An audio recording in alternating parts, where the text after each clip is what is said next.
हर किसी के मन में यह सवाल जरूर आता है कि केदारनाथ मंदिर को आखिर किसने और किस मकसद से बनाया। और सबसे चौंकाने वाली बात यह है कि केदारनाथ धाम का शिवलिंग बाकी शिवलिंग से इतना अलग क्यों है, इसके पीछे कौन सा रहस्य छिपा है। हजारों साल पहले जब विज्ञान की आज की तरह तरक्की नहीं हुई थी, तब उस दौर के लोग इस मंदिर को बनाने के लिए इंटरलॉकिंग जैसी आधुनिक टेक्नोलॉजी को बहुत ही अच्छी तरह से जानते थे, वो भी कैसे। और सबसे हैरान करने वाली बात यह है कि बिना किसी नुकसान के 400 सालों तक यह मंदिर बर्फ में कैसे दबा रहा, और इसके पीछे कौन सी कहानी है। जब मंदिर के कपाट 6 महीने के लिए बंद हो जाते हैं, तब अंदर जलने वाला दीपक आखिर 6 महीने तक कैसे निरंतर जलता रहता है। और सबसे बड़ा सवाल, 2013 की बाढ़ के समय जब पूरा क्षेत्र तबाह हो गया, तो मंदिर को बचाने के लिए पीछे से आई विशाल भीमशिला किसने रखी। क्या यह एक सब महज एक संयोग था या किसी दैवीय शक्ति का चमत्कार। इन सभी रहस्यमय घटनाओं का जवाब ढूंढने के लिए हमारे साथ बने रहिए। हम आपको केदारनाथ धाम के अनसुने रहस्य बताएंगे, या वह रहस्य हैं जिनका जवाब शायद आज भी विज्ञान के पास नहीं है। भारत के उत्तराखंड में बसा केदारनाथ धाम केवल मंदिर ही नहीं, बल्कि आस्था, रहस्य और चमत्कार का अद्भुत संगम है।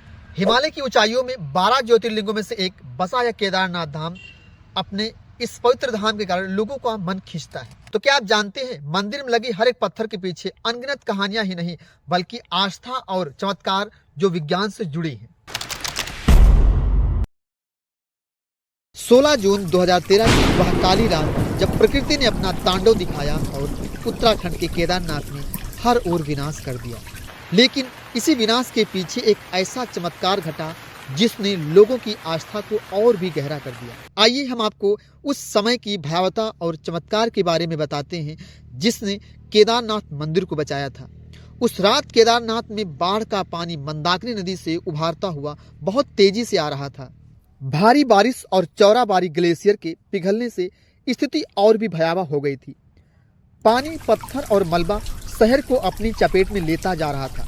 जहां पहले पहाड़ों की सुंदरता थी, वहां अब विनाश का तांडव हो रहा था। होटल, घर, दुकानें, सब कुछ बहा ले गया। करीबन 6000 लोग मारे गए और लाखों लोग बेघर हो गए। लेकिन एक बात साफ थी, वह आपदा केदारनाथ मंदिर की ओर बहुत तेजी से बढ़ रही थी। क्या यह भगवान शिव के पवित्र धाम को तबाह करने वाली थी? जैसे ही पानी मंदिर की ओर बढ़ा, अचानक एक विशाल शिला, जिसे अब भीमशिला भी कहा जाता है, पानी के बहाव के साथ बहती हुई मंदिर के पीछे आकर रुक गई। और वह पत्थर मंदिर के करीब 50 फीट पीछे रुक गया और बाढ़ के पानी को 2 हिस्सों में बांट दिया। उस क्षण मानो भगवान शिव की स्वयं कृपा ने मंदिर को तबाही से बचा लिया। बाढ़ का सारा पानी भीमशिला से टकराकर मंदिर के दोनों ओर बह गया। इस विशाल शिला को स्थानीय लोगों ने भीमशिला का नाम दिया। महाभारत के वीर योद्धा भीम के नाम पर इस शिला का नामांकन किया गया। यह शिला केदारनाथ धाम के चमत्कार का प्रतीक बन चुकी है। इसका नाम भीमशिला ही क्यों रखा गया और पांडवों का केदारनाथ से क्या संबंध था, वह हम आगे बात करेंगे। लोगों का मानना है कि यह भगवान शिव की कृपा और महाभारत के भीम की शक्ति का प्रतीक है। आज भी भक्त इस शिला की पूजा करते हैं, इसे मंदिर के दर्शन का अभिन्न अंग मानते हैं। वैज्ञानिक भी इस घटना से हैरान रह गए कि उनका मानना है यह पत्थर पहाड़ से खिसक कर बहता हुआ नीचे आ गया था।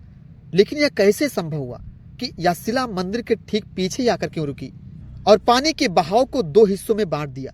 यह शिला लगभग 20 से 25 फीट लंबी और 10 से 15 फीट चौड़ी थी। इसका वजन लगभग 1000 मीट्रिक टन से भी ज्यादा माना जाता है। अगर यह शिला मंदिर से टकराती तो मंदिर को पूरी तरह से नष्ट कर देती। उस दौरान मंदिर में करीबन 300 से ज्यादा लोगों ने शरण ले रखी थी और इस शिला की वजह से उन सबकी जान बच गई। हम सबके मन में यह सवाल जरूर आता है कि 2013 की इतनी भयंकर जल प्रलय के बावजूद भी केदारनाथ मंदिर आज भी कैसे सुरक्षित खड़ा है। इसका जवाब छुपा है प्राचीन इंटरलॉकिंग टेक्नोलॉजी में। इस तकनीक से मंदिर के भारी पत्थरों को बिना किसी गारे या सीमेंट से इस तरह से जोड़ा गया कि वह एक दूसरे में पूरी तरह से फिट हो गए। हजारों साल पहले जब तकनीक और आधुनिक उपकरणों का कोई नामो निशान भी नहीं था, तब इस मंदिर को भारी पत्थरों से बनाया गया था। लेकिन इन पत्थरों को जोड़ने के लिए किसी गारे या सीमेंट का इस्तेमाल नहीं हुआ। प्राचीन भारतीय कारीगरों ने पत्थरों को इस प्रकार तराशा कि वह एक दूसरे में एकदम सटीक तरीके से लॉक हो जाते थे। इस तकनीक ने मंदिर को प्राकृतिक आपदाओं से बचाया है, चाहे वह भूकंप हो, भारी हिमपात हो या फिर बाढ़ हो। 2013 की भयंकर बाढ़ के दौरान जब पूरा क्षेत्र तबाह हो गया था, फिर भी केदारनाथ मंदिर पूरी तरह से सुरक्षित रहा। यही नहीं, इस मंदिर की दीवारें आज भी वैसे खड़ी हैं जैसे सदियों पहले थी। यह इंटरलॉकिंग तकनीकी ही थी जिसने पत्थरों को इतना मजबूत बना दिया कि उन्हें कोई भी आपदा हिला नहीं सकी। एक ऐसी तकनीक जो आज भी वैज्ञानिकों को चौंका रही है। यही है भारतीय वास्तुकला का कमाल। तो हमारे मन में सबसे बड़ा प्रश्न यह उठता है कि आखिर किसने इतनी मजबूत और अत्यधिक तकनीक से केदारनाथ मंदिर का निर्माण किया। इसके पीछे की कहानी और इतिहास को जानना बेहद दिलचस्प है। तो चलिए हम शुरुआत करते हैं इस पवित्र मंदिर के इतिहास की। गहराइयों में झांकते हैं और समझते हैं कि किसने और कैसे इस अद्भुत मंदिर का निर्माण किया। क्या आप में से कोई ऐसा है जिसके दिल में केदारनाथ धाम की दर्शन की गहरी इच्छा है? अगर आपकी भी यही तमन्ना है कि भोले बाबा के चरणों में शीश झुकाएं, तो कमेंट में हर हर महादेव लिखकर अपनी भावनाओं को व्यक्त करें। बाबा जल्द ही आपकी इच्छा पूरी करेंगे। केदारनाथ मंदिर का निर्माण अत्यंत रहस्यमय और प्राचीन माना जाता है। यह मंदिर न केवल धार्मिक दृष्टि से महत्वपूर्ण है, बल्कि इसके निर्माण के साथ जुड़ी पौराणिक कथाएं इस स्थल को और भी अधिक अलौकिक और रहस्यमय बनाती हैं। इसमें हम 3 कथा पर बात करेंगे, जिसमें सबसे प्रसिद्ध कथा है महाभारत की। तो आइए जानते हैं इस मंदिर के निर्माण के बारे में। धार्मिक ग्रंथों में वर्णित कथा के अनुसार महाभारत के युद्ध में विजय प्राप्त करने के बाद युधिष्ठिर को हस्तिनापुर का राजा घोषित किया गया। लगभग 4 दशकों तक उन्होंने हस्तिनापुर पर शासन किया। एक दिन पांडव भगवान श्री कृष्ण के साथ बैठकर महाभारत युद्ध की समीक्षा कर रहे थे। उसी समय पांडवों ने श्री कृष्ण से कहा, हे नारायण, हम भाइयों पर अपने बंधु बांधवों और गुरुजनों की हत्या का कलंक है। इस कलंक को कैसे मिटाया जाए? श्री कृष्ण ने उत्तर दिया, भले ही तुमने युद्ध में विजय प्राप्त की हो, लेकिन तुमने अपने बंधु बांधवों का वध किया है और इससे कारण तुम पाप के भागी तो बने हो, और इन सभी पापों से मुक्ति सिर्फ महादेव ही दिला सकते हैं। इसलिए अब समय आ गया है कि तुम महादेव की शरण में जाओ। इसके बाद श्री कृष्ण जी द्वारिका लौट गए और पांडव पापों से मुक्ति के लिए चिंतित रहने लगे। उसी दौरान पांडवों को खबर मिली कि भगवान श्री कृष्ण ने अपना देह त्याग दिया है। इस दुखद समाचार ने पांडवों को झकझोर दिया। अब जब उनके सदा के सहायक श्री कृष्ण भी नहीं रहे, पांडवों ने अपना राज्य परीक्षित को सौंप दिया और द्रौपदी सहित भगवान शिव की तलाश में निकल पड़े। सबसे पहले पांडव काशी पहुंचे, लेकिन वहां पर शिव जी के दर्शन नहीं हुए। इसके बाद पांडव कई अन्य स्थानों पर गए, लेकिन जहां जहां पांडव जाते शिव जी वहां से चले जाते। इस खोज में एक दिन हिमालय तक आ पहुंचे, जब भगवान शिव ने पांडवों को आता देख नंदी का रूप धारण कर लिया और पशुओं के झुंड में चले गए। भगवान शिव को पाने के लिए भीम ने एक योजना बनाई। उन्होंने विशाल रूप धारण कर अपने पैर केदार पर्वत के दोनों ओर फैला दिए, ताकि हर कोई भी पशु उनके पैरों के बीच से होकर निकल सके। लेकिन नंदी रूपी भगवान शिव ने ऐसा नहीं किया। तभी भीम ने नंदी को पहचान लिया और पकड़ने का प्रयास किया, लेकिन शिव जी धरती में समाने लगे। भीम ने उनका पिछला हिस्सा पकड़ लिया। भगवान शिव पांडवों की भक्ति से बहुत ज्यादा प्रसन्न हुए और उन्हें दर्शन देकर उनके पापों को मुक्त कर दिया। तभी से भगवान शिव यहाँ नंदी की पीठ के रूप में पूजे जाते हैं। इसी वजह से केदारनाथ का शिवलिंग बाकी शिवलिंग से काफी अलग है। ऐसा कहा जाता है कि जब भगवान शिव ने पांडवों को उनके पापों से मुक्त किया और उनका प्रायश्चित स्वीकार किया, तब पांडवों ने केदारनाथ मंदिर का निर्माण करवाया। यह भी कहा जाता है कि भगवान शिव का शरीर पृथ्वी से अलग अलग हिस्सों में प्रकट हुआ, जिसमें पंच केदार की उत्पत्ति हुई, और भगवान शिव का मुख नेपाल के पशुपतिनाथ मंदिर में भुजाएं, तुंग में मुख, रुद्र में नाभि, मद महेश्वर में और जटाएं कल्पेश्वर में प्रकट हुई। यही 5 स्थान पंच केदार के रूप में पूजे जाते हैं। केदारनाथ को पंच केदार में सबसे प्रमुख माना जाता है क्योंकि यहाँ भगवान शिव के पीठ रूपी पूजा की जाती है। अगर आप पंच केदार धाम के बारे में और अधिक जानकारी लेना चाहते हैं तो कमेंट में जरूर बताएं। हम अगली डॉक्यूमेंट्री वीडियो में आपको हम इस नई रहस्यमय यात्रा पर जरूर ले चलेंगे। केदारनाथ मंदिर निर्माण का दूसरा सबसे पुराना और महत्वपूर्ण पौराणिक संदर्भ भगवान विष्णु के अवतार नारायण ऋषि की तपस्या से जुड़ा है। शिव पुराण की कोटि रुद्र संहिता में उल्लेख है कि बद्री वन में भगवान विष्णु के अवतार नर नारायण पार्थिव शिवलिंग बनाकर उनकी पूजा करते थे। कहते हैं कि नर नारायण की घोर तपस्या से प्रसन्न होकर भगवान शिव उनके सामने प्रकट हुए और उनसे वरदान मांगने को कहा। नर नारायण ने भगवान शिव से प्रार्थना की कि वे इस पवित्र स्थान पर सदैव ज्योतिर्लिंग के रूप में निवास करें ताकि सभी भक्त उन्हें साक्षात देख सकें। भगवान शिव ने यह वरदान स्वीकार किया और तब से यहाँ उनकी पूजा ज्योतिर्लिंग के रूप में होती है। इस कथा के अनुसार केदारनाथ का ज्योतिर्लिंग भगवान शिव का एक महत्वपूर्ण रूप है जो नर नारायण की तपस के कारण स्थापित हुआ। यह स्थान शिव और विष्णु की अद्वितीय एकता का प्रतीक है, जहां भगवान शिव जी केदारनाथ में ज्योतिर्लिंग के रूप में और विष्णु जी बद्रीनाथ में विराजमान है। कहा जाता है कि 8वीं शताब्दी में आदि शंकराचार्य ने केदारनाथ मंदिर का पुनर्निर्माण करवाया और हिंदू धर्म के पुनर्जागरण में महत्वपूर्ण भूमिका निभाई। उन्होंने केदारनाथ मंदिर में ज्योतिर्लिंग की स्थापना की और इस मंदिर को एक प्रमुख तीर्थ स्थल के रूप में स्थापित किया। आदि शंकराचार्य ने केदारनाथ में अपने अंतिम दिन बिताए और वहीं पर उन्होंने मोक्ष को प्राप्त किया। उनकी समाधि आज भी केदारनाथ मंदिर के पीछे स्थित है, जहां भक्त पूजा और स्मरण करते हैं। हाल के प्रमुख इतिहासकार डॉक्टर शिव प्रसाद डबराल का मानना है शैव संप्रदाय के अनुयायी आदि शंकराचार्य और उनके छात्रों के आने में से बहुत पहले इस क्षेत्र में सक्रिय थे। इस मान्यता के आधार पर यह संभव है कि मंदिर की प्राचीनता को सटीक रूप से निर्धारित करना मुश्किल हो, खासकर जब पाली या ब्राह्मी भाषा में लिखी हुई लिपि को अब तक पूरी तरह से पढ़ा नहीं जा सका है। मध्य प्रदेश के ग्वालियर राज्य में पाए गए एक पत्थर में शिलालेख में यह पुष्टि होती है कि मालवा के राजा भोज, जिन्होंने 1099 ईस्वी तक शासन किया था, जब केदारनाथ मंदिर के निर्माण के लिए वह जिम्मेदार थे।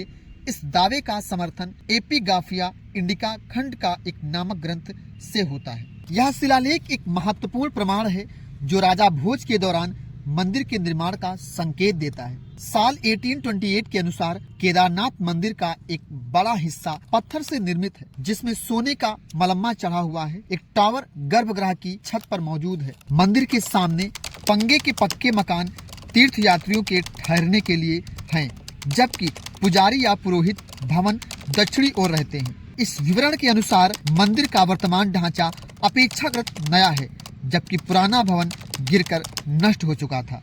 आपको क्या लगता है, केदारनाथ मंदिर कितने साल पुराना है और इसका निर्माण किसने करवाया होगा? आपकी राय कमेंट में हमें जरूर बताएं ताकि आपके तर्क और विचार लोग देख सकें। अब हम आपको एक ऐसे अध्याय में लेके जा रहे हैं जो आपको हैरान कर देगा। यह केदारनाथ धाम के इतिहास का वह हिस्सा है जब यह भव्य मंदिर 400 साल तक बर्फ में दबा रहा और फिर भी सुरक्षित बचा रहा। यह कैसे संभव हुआ? क्या यह भगवान शिव की कृपा थी या प्रकृति के अद्भुत विज्ञान का चमत्कार? इस रहस्यमय को समझने के लिए हमें इतिहास के पन्नों में और गहरे में उतरना होगा। ऐसा कहा जाता है 13वीं शताब्दी से 17वीं शताब्दी तक केदारनाथ मंदिर लगभग 400 वर्षों तक बर्फ की मोटी परत के नीचे दबा रहा। इसे छोटा युग भी कहा जाता है, जब हिमालय में ग्लेशियरों का विस्तार इतना बढ़ गया था कि केदारनाथ धाम जैसे बड़े क्षेत्र बर्फ में समा गए। लेकिन सबसे चौंकाने वाली बात यह है कि इतने वर्षों तक बर्फ के नीचे दबे रहने के बावजूद भी मंदिर की संरचना को कोई भी गंभीर नुकसान नहीं पहुंचा। देहरादून स्थित Wadia institute of Himalayan geology के वैज्ञानिक ने इस रहस्यमय पर अध्ययन किया।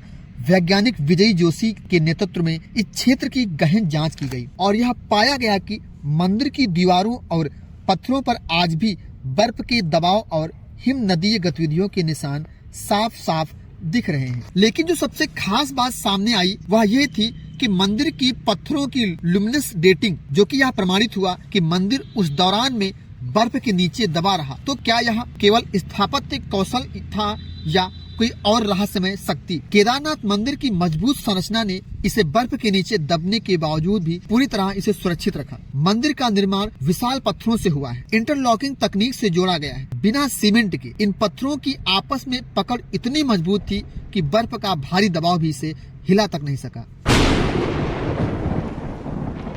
अब हम आपको ऐसे रहस्य से परिचित कराने जा रहे हैं जिसने आधुनिक वैज्ञानिकों को भी हैरान कर दिया है। केदारनाथ और रामेश्वर के बीच का गहरा जियोमेट्रिकल अलाइनमेंट, यह वाकई एक चौंकाने वाली बात है। सोचिए, यह दोनों मंदिर एक सीधी रेखा में कैसे हो सकते हैं, जबकि यह हजारों किलोमीटर दूर स्थित है। जब आप इस रहस्य के बारे में जानेंगे तो हैरान रह जाएंगे। यह प्राचीन भारतीय ज्ञान और वास्तुकला का एक अद्भुत उदाहरण है, जिसे आज की आधुनिक दुनिया में समझना कठिन है। क्या आपने कभी सोचा है केदारनाथ और रामेश्वरम जैसे दूरस्थ मंदिर कैसे एक ही रेखा पर हो सकते हैं? यह रहस्य न सिर्फ श्रद्धालुओं को बल्कि वैज्ञानिकों को भी हैरान कर चुका है। उत्तराखंड के केदारनाथ और दक्षिण भारत के रामेश्वरम ज्योतिर्लिंग 79 डिग्री देशांतर रेखा पर स्थित है। लेकिन यही नहीं, इनके बीच 5 और शिव मंदिर हैं, जो सृष्टि के पंच तत्वों जल, वायु, अग्नि, आकाश और धरती का प्रतिनिधित्व करते हैं। अब सोचिए, हजारों साल पहले जब उपग्रह तकनीक या जीपीएस जैसी कोई आधुनिक तकनीक नहीं थी, तब भी हमारे प्राचीन वास्तुकार ने इतनी सटीकता से इन मंदिरों को एक सीधी रेखा में कैसे स्थापित किया। यह जानकर हैरानी होती है। केदारनाथ और रामेश्वरम के बीच 2883 किलोमीटर की दूरी है और इन 7 मंदिरों का एक ही रेखा में होना महज एक संयोग तो नहीं हो सकता। इन मंदिरों की स्थापना 1500 से 2000 साल पहले हुई थी और वैज्ञानिक दृष्टिकोण में यह एक अद्भुत जियोमेट्रिक अलाइनमेंट का हिस्सा है। यह सिर्फ धार्मिक नहीं बल्कि ब्रह्मांडी संतुलन की एक झलक भी देता है। यह इस बात का प्रमाण है कि हमारे पूर्वजों के पास गहरे वास्तुकला और भूगोल का ज्ञान था। अब आइए इस अद्भुत 79 डिग्री देशांतर रेखा के बारे में बात करते हैं। इस रेखा पर केदारनाथ और रामेश्वर के बीच 5 और महत्वपूर्ण मंदिर स्थित हैं। कालेश्वर, श्री कालाहस्ती, अम्बकेश्वर, अरुणाचलेश्वर और चिदम्बरम मंदिर। यह सोचने पर मजबूर कर देता है कि कैसे प्राचीन वास्तुकार ने बिना किसी आधुनिक तकनीक के यह सब कैसे किया। उज्जैन के महर्षि पाणिनि संस्कृत विश्वविद्यालय के प्रोफेसर डॉक्टर उपेंद्र भार्गव का भी यही कहना है कि यह तथ्य सही है कि ये मंदिर 79 डिग्री देशांतर पर स्थित हैं। हालांकि इनकी स्थापना अलग अलग समय पर हुई, इसलिए यह कहना कठिन है कि इन्हें विशेष जियोमेट्रिकल अलाइनमेंट के तहत बनाया गया था। लेकिन एक बात तो निश्चित है, इन मंदिरों की स्थापना में अक्षांश और देशांतर का पूरा ध्यान रखा गया और वास्तु सिद्धांतों का सटीक पालन किया गया। यह रहस्य आज भी बना हुआ है, जो हम भारतीयों को ज्ञान और विज्ञान की गहराई से रूबरू कराता है। ऐसे में क्या आप भी सोच रहे हैं कि यह सब कैसे संभव हुआ? क्या यह एक महज संयोग है या प्राचीन ज्ञान का कोई अदृश्य सूत्र?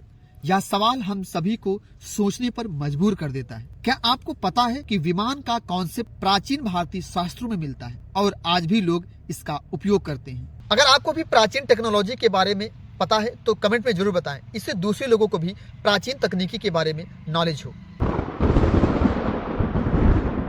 चलो अब हम केदारनाथ के उस रहस्यमय की बात करते हैं जो सालों से भक्तों और वैज्ञानिकों को हैरान कर रहा है। हर साल जब केदारनाथ मंदिर के कपाट सर्दियों में बंद हो जाते हैं तो मंदिर के अंदर जलने वाला दीपक अगले 6 महीने तक बिना बुझे जलता रहता है। यह कैसे संभव है जबकि कोई भी व्यक्ति वहां मौजूद नहीं होता है? और इतना ही नहीं, जब मंदिर के कपाट बंद होते हैं तो सवाल यह उठता है कि इस दौरान शिवलिंग की पूजा कौन करता है? मंदिर के कपाट बंद होने के बाद भी यह रहस्यमय घटनाएं आज भी लोगों के लिए एक गहरे आश्चर्य का विषय है कि जिसे ना तो पूरी तरह से समझा जा सकता है और ना ही वैज्ञानिक इसका कोई ठोस प्रमाण दे पाए हैं। हर साल सर्दियों में भाई दूज के बाद जब बर्फ की सफेद चादर हिमालय पर फैल जाती है और इंसानों की पहुंच इस ऊंचाई तक नामुमकिन हो जाती है, तब केदारनाथ के कपाट बंद कर दिए जाते हैं। करीब 6 महीने तक यह मंदिर बंद रहता है। पौराणिक कथाओं के अनुसार जब सर्दियों के दौरान केदारनाथ मंदिर के कपाट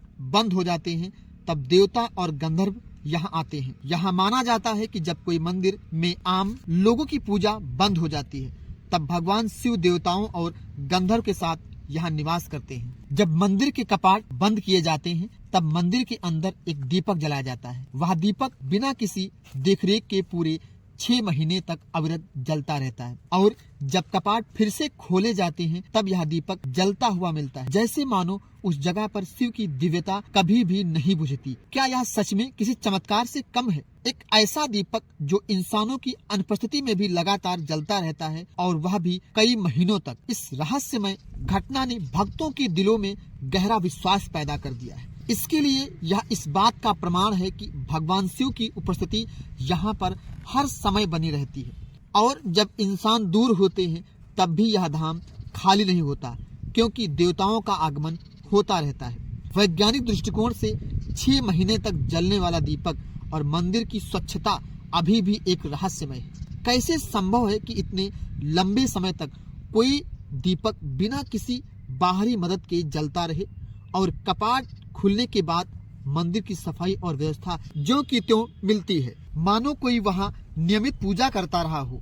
वैज्ञानिक अभी भी इस घटना को पूरी तरह से समझने में असमर्थ। कपाट बंद होने के दौरान भगवान शिव की प्रतिमा और मंदिर से जुड़े धार्मिक प्रतीक, जिन्हें दंडी कहा जाता है, को विशेष सम्मान के साथ ऊखी मठ में ले जाया जाता है। ऊखी मठ उत्तराखंड का एक पवित्र स्थल है जहां भगवान केदारनाथ के विग्रह को सर्दियों के दौरान सुरक्षित रखा जाता है। वहां भगवान शिव की पूजा 6 महीने तक नियमित रूप से जारी रहती है। ऊखी मठ वह स्थान है जहां मंदाकिनी और अलकनंदा नदियां मिलती हैं और इसे केदारनाथ के शीतकालीन धाम के रूप में जाना जाता है। मंदिर के मुख्य पुजारी और अन्य पुरोहित ससम्मान भगवान शिव की प्रतिमा को लेकर पहाड़ के नीचे ऊखी मठ जाते हैं। यह प्रक्रिया विशेष मंत्रोच्चारण और अनुष्ठानों के साथ की जाती। केदारनाथ मंदिर की पूजा व्यवस्था बहुत ही विशेष और प्राचीन परंपराओं से जुड़ी हुई है। इस मंदिर में पूजा का संचालन विशेष रूप से कर्नाटक के वीर शैव जंगम समुदाय के पुजारियों द्वारा किया जाता है, जिन्हें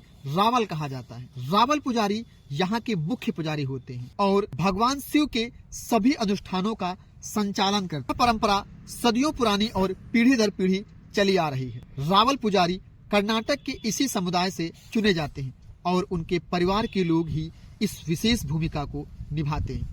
खास बात यह है कि केदारनाथ मंदिर के सभी प्रमुख अनुष्ठान कन्नड़ भाषा में ही संपन्न होते हैं। यह परंपरा प्राचीन काल से चली आ रही है और आज भी इसका पूरी श्रद्धा और विधि से पालन किया जाता है। पुराणों में एक और रहस्य बताया गया है कि एक दिन केदारनाथ और बद्रीनाथ लुप्त हो जाएंगे। माना जाता है कि जब नर और नारायण पर्वत आपस में मिल जाएंगे तब इन दोनों धामों का मार्ग पूरी तरह से बंद हो जाएगा और भक्त इन धामों के दर्शन नहीं कर पाएंगे। इसके बाद भविष्य बद्री और भविष्य केदार नामक नए तीर्थ स्थलों का उद्गम होगा। यह भविष्यवाणी हिंदू धर्म ग्रंथों में वर्णित है और इसे एक दिव्य संकेत के रूप में देखा जाता है। धार्मिक मान्यताओं के अनुसार यह घटना आने वाले युगों से घटित होगी और इसे भक्तों को नए तीर्थ स्थलों के दर्शन करने का अवसर मिलेगा। तो यह था केदारनाथ मंदिर का रहस्य और भीमशिला का चमत्कार। मंदिर का अलौकिक निर्माण, 400 साल तक बर्फ में दबे रहना, देवताओं और गंधर्व की पूजा,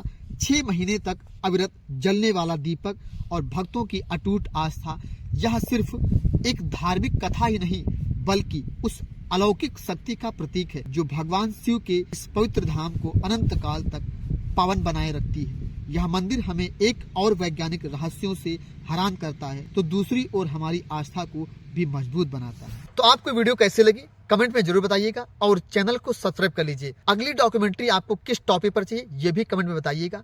मिलते एक नए वीडियो में, तब तक के लिए नमस्कार, जय हिंद, जय भारत।